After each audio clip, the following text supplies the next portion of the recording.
Jadi kita di jalan ini menghadap ke suatu bentang alang atau bentuk lahan yang merupakan bagian dari kars. Kars ini adalah yang disebut dengan termasuk dalam wilayah geopark Maros Pangkep. Jadi bentangan alam lahan kars ini cukup luas, mulai dari Maros sampai ke Pangkep, bahkan sampai ke Baru. Jadi disebut geopark Maros Pangkep. Jadi kita lihat ada tebing yang agak tegak, kemudian tumbuh-tumbuhannya tidak ada tanah di atasnya, hanya menempel di batu. Jadi salah satu penampakan kars ini adalah bentuk lahannya yang ekstrim. Nah, kemudian ada di depannya ini ada dataran ya, di mana kita melihat batuan yang menonjol di sawah-sawah, itu namanya residual kars ya. Jadi yang tadinya sudah larut, dan itu salah satu tanda dari kars. Residual kars. Jadi kita lihat kalau kars itu adalah batuannya umumnya batu gamping karena harus mudah larut. Jadi kita lihat di bahan kuliah kemarin ada terminologi kars. Kars itu adalah suatu kawasan yang umumnya diambil oleh batu gamping karena mudah larut, dan proses ini berlangsung cukup lama sehingga memberikan bentukan alang. Oke, di video kali ini kita berada di area bebatuan kars. Bebatuan kars yang dimana bebatuan kars ini menjulang tinggi dari Maros sampai ke Baru.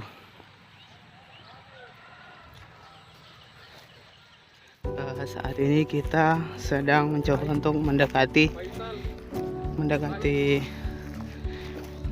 bebatuan kars untuk mengambil sampel kemudian untuk diteliti.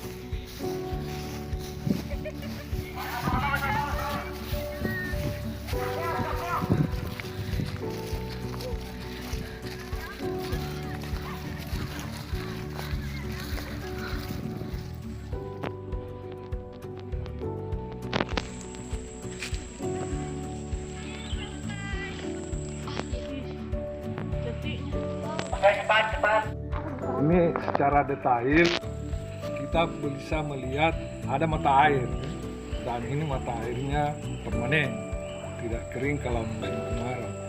Di bagian atasnya ada gua ya. Jadi gua itu adalah endokas. Jadi kalau ini mata air adalah eksokas. Anda bisa, kalau Anda lihat di atas itu ada rekahan-rekahan. Rekahan-rekahan itu kalau air jatuh, hujan, lari masuk ke dalam tanah secara vertikal.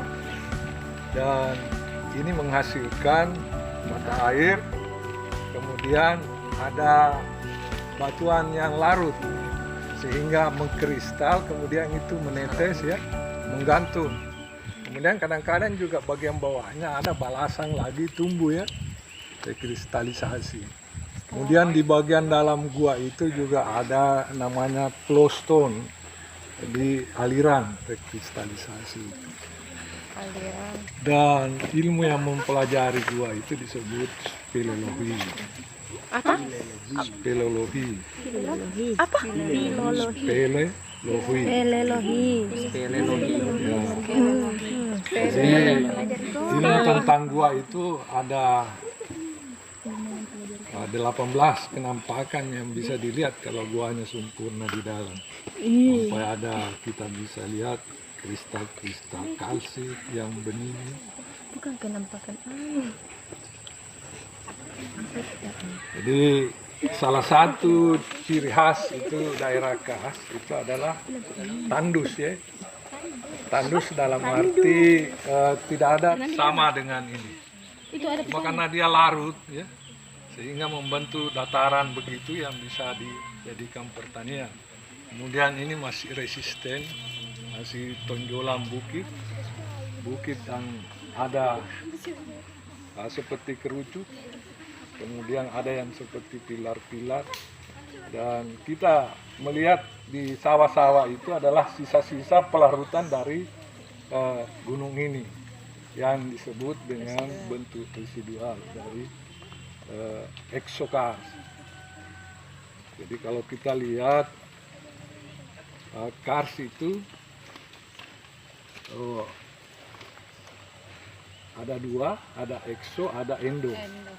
Yang eksokar itu adalah bentuk-bentuk lahan kars yang di atas permukaan bumi. Sedangkan endokars itu adalah bentuk lahan yang ada di bawah permukaan, seperti gua ini. Jadi kalau gua itu adalah endokars. Kalau eksokar ini bisa kita lihat residual. Kemudian kita juga bisa lihat kenampakan batu gamping di atas. Ada pertanyaan dengan seperti ini? Jadi sudah dua kita singgahi.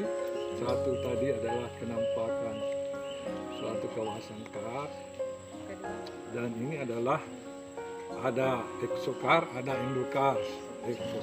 Eksokarsnya itu adalah ini mata air, karena dia di atas permukaan.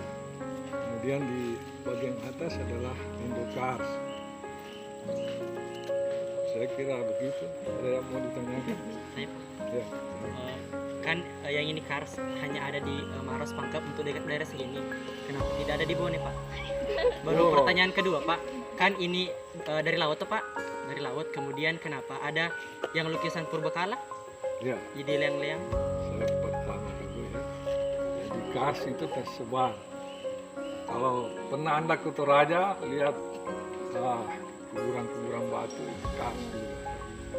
Karena lihat ke Indrekan, itu tubing-tubing gunung yang besar itu juga yang ditambah sebagian adalah kars. Gunung Nona. Bukan.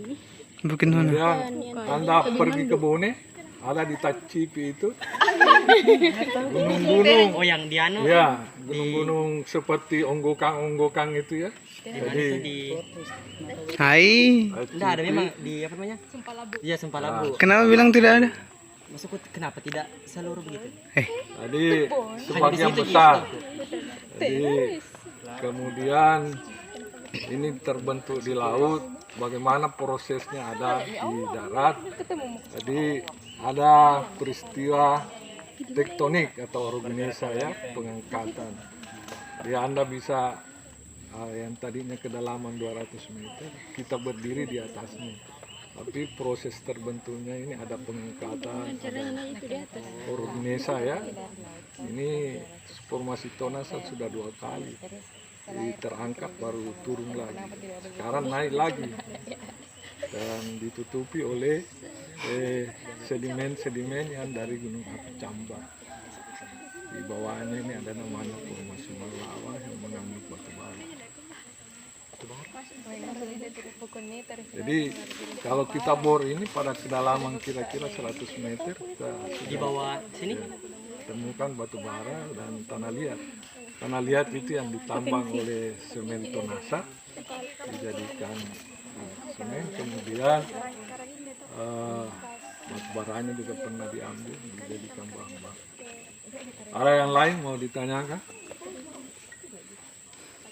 Jadi ini foto ya, dari laporannya nanti stasiun 1 fotonya ini baru jelaskan, stasiun 2 fotonya ini apa kenampakan yang kita lihat. Jadi yang kedua ini yang kita bisa lihat adalah mata air, kemudian ada gua ya, di mana gua itu ada stalaktit, ada stalagmitnya, ada juga plustonnya, ada batu aliran di dalam. Jadi gua itu adalah suatu lorong-lorong yang terbentuk pelarutan, di mana bisa manusia masuk ke dalamnya. Kalau lubangnya itu minimal 0,3 meter.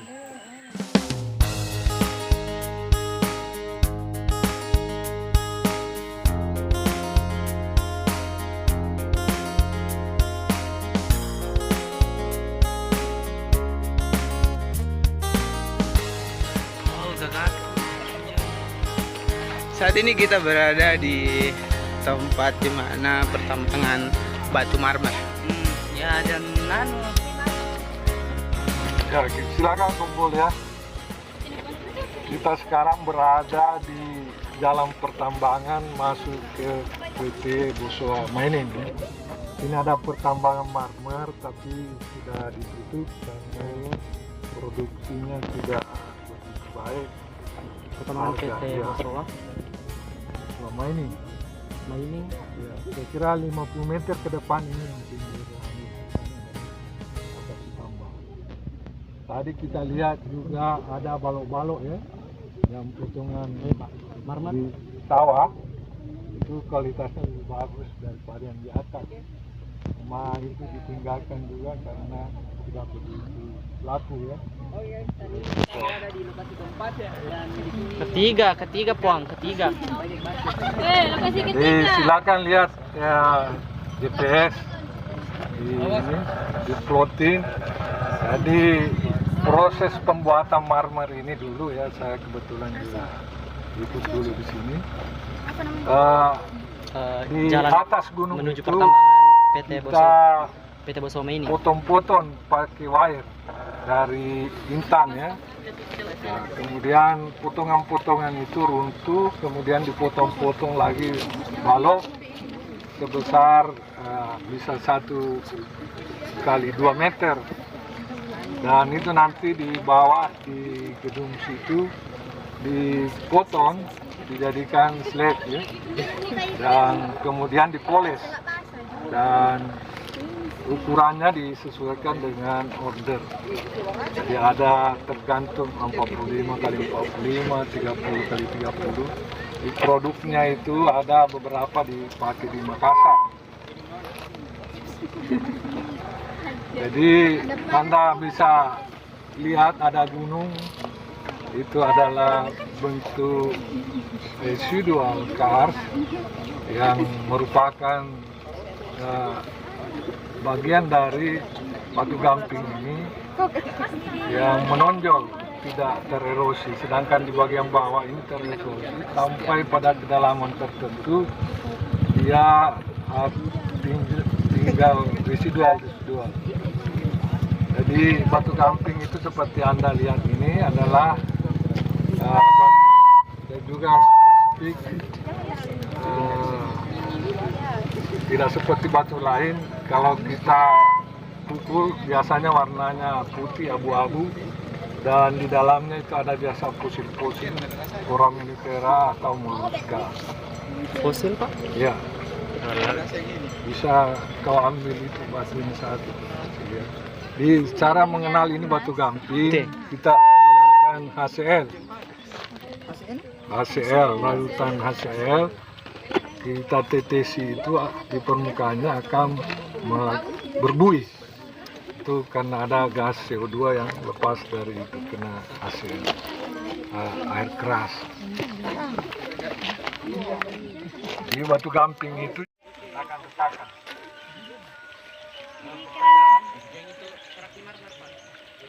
Coraknya marmer itu biasanya yang tumbuh toh.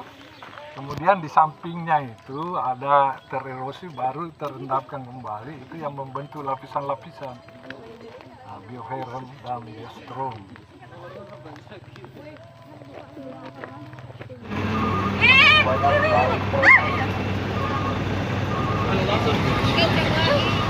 Langsung di belakang langsung.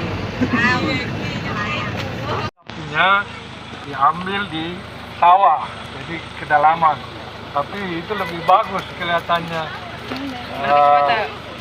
kualitasnya ya. Anda bisa foto di sana dekat motor. Motor-motor ya, ke sini sedikit ya. Bisa ada sebagian di sini sebagian. Ya.